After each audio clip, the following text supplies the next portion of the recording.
महाभारत में कृष्ण को उनके चमत्कारों के लिए भी जाना जाता है। कई पौराणिक कहानियों में इस बात का उल्लेख मिलता है कि श्री कृष्ण ने अर्जुन, परीक्षित सहित 9 लोगों को मरने के बाद फिर से जिंदा कर दिया था। ये सारी ही कहानियां बहुत ही रोचक है। कंस के हाथों मारे जा चुके देवकी के 6 पुत्रों को भी श्री कृष्ण ने कुछ देर के लिए जीवित कर दिया था। तो चलिए दोस्तों, जानते हैं कि महाभारत की ये अद्भुत कहानी क्या है। शरीर से आत्मा निकल जाने के बाद भी श्री कृष्ण किस तरह से यमलोक से इन लोगों के प्राणों को खींचकर ले आए, इस जानकारी के लिए वीडियो में हमारे साथ अंत तक बने रहिएगा, जिससे कि आपको सही और सटीक जानकारी प्राप्त हो पाए। दोस्तों, महाभारत को केवल कौरव और पांडव का ही युद्ध नहीं माना जाता है, बल्कि श्री कृष्ण के चमत्कारों के लिए भी इसे याद किया जाता है।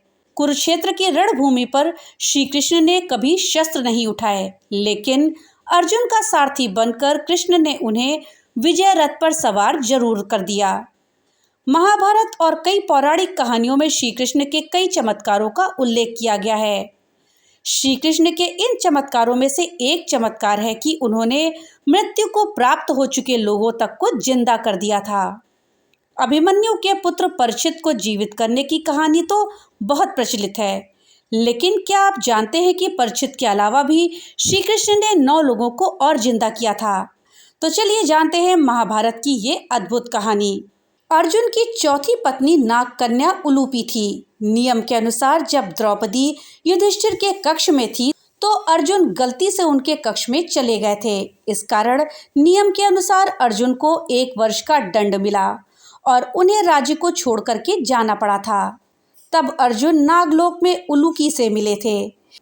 इससे पहले अर्जुन की तीसरी पत्नी चित्रांगदा से एक पुत्र हुआ था, जिसका नाम बभ्रुवाहन रखा गया। लेकिन अर्जुन को ये नहीं पता था कि बभ्रुवाहन उनका पुत्र है।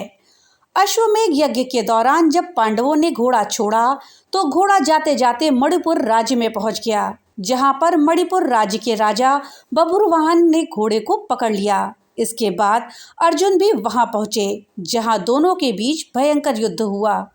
तब बभ्रुवाहन ने कामाख्या देवी का अस्त्र उठा करके अर्जुन का सर धड़ से अलग कर दिया। इस घटना के बाद नागकन्या उलूपी को ज्ञात हुआ कि अर्जुन अपने पुत्र के हाथों मारे जा चुके हैं। उलूपी घटना स्थल पर प्रकट हुई और अर्जुन के लिए विलाप करते हुए मदद के लिए प्रार्थना करने लगी। उलूपी की प्रार्थना श्री कृष्ण तक पहुंच गई और कृष्ण उस जगह पर प्रकट हुए। अर्जुन को मृत अवस्था में पड़े देख करके श्री कृष्ण ने उलूपी से नागलोक से मणि लाने के लिए कहा। नागमणि और अपनी शक्तियों के प्रयोग करते हुए श्री कृष्ण ने अर्जुन का सिर धड़ से जोड़कर उन्हें फिर से जीवित कर दिया और इस प्रकार अर्जुन को जीवन दान मिल गया। वीडियो में आगे बढ़ने से पहले आपसे एक छोटी सी रिक्वेस्ट है कि अगर अभी तक आपने वीडियो को लाइक नहीं किया है तो कृपया वीडियो को लाइक कर दें और ज़्यादा से ज़्यादा शेयर करें, जिससे कि ये जानकारी अधिकतर लोगों तक पहुँच पाए। और हाँ, अगर चैनल पर पहली बार आए हैं तो कृपया चैनल को सब्सक्राइब कर दें और बेल आइकन दबाना ना भूलें, जिससे कि ये जानकारी आप तक सबसे पहले पहुंच पाए।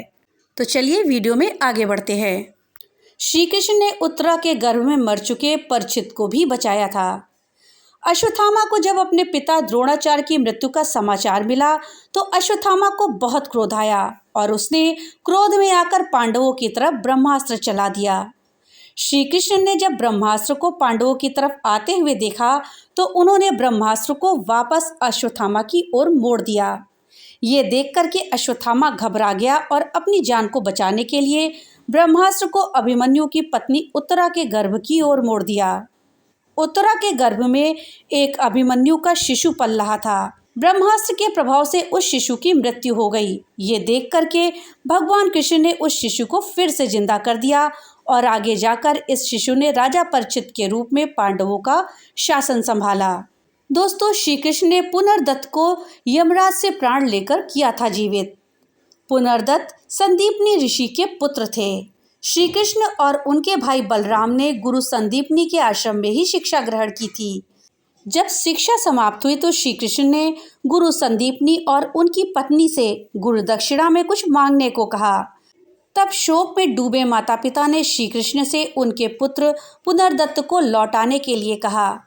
वास्तव में पुनर्दत्त एक दुर्घटना में मर चुका था। तब श्री कृष्ण ने गुरु पिता और गुरु माता की गुरु दक्षिणा देने का वचन दिया और यमलोक में यमराज के पास पुनर्दत्त के प्राण लेने चले गए। यमराज ने जगत के पालनहार को अपने सामने देखा तो उन्हें नमन करते हुए पुनर्दत्त के प्राण लौटा दिए। तब श्री कृष्ण ने एक मानव शरीर का निर्माण करके इसमें पुनर्दत्त की आत्मा को प्रविष्ट कर दिया। श्री कृष्ण ने कंस के द्वारा मारे जा चुके देवकी के 6 पुत्रों को भी जीवित किया था। श्री कृष्ण के भाइयों की कहानी पूर्व जन्म से जुड़ी हुई है।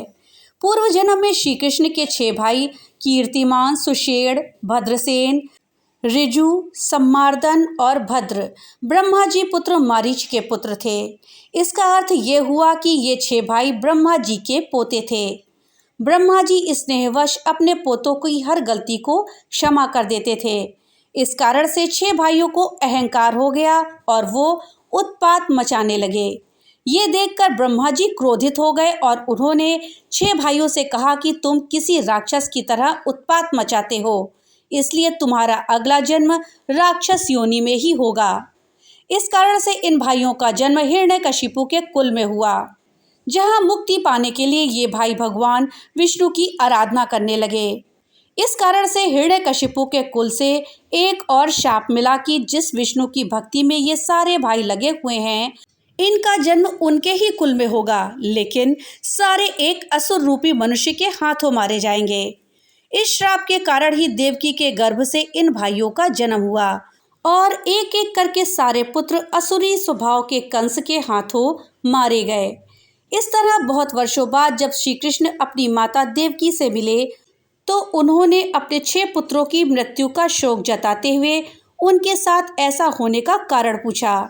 ये सुनकर कृष्ण ने उन्हें सारी कहानी कह सुनाई। कहानी सुनकर देवकी माता ने अपने पुत्रों से मिलने की इच्छा जताई।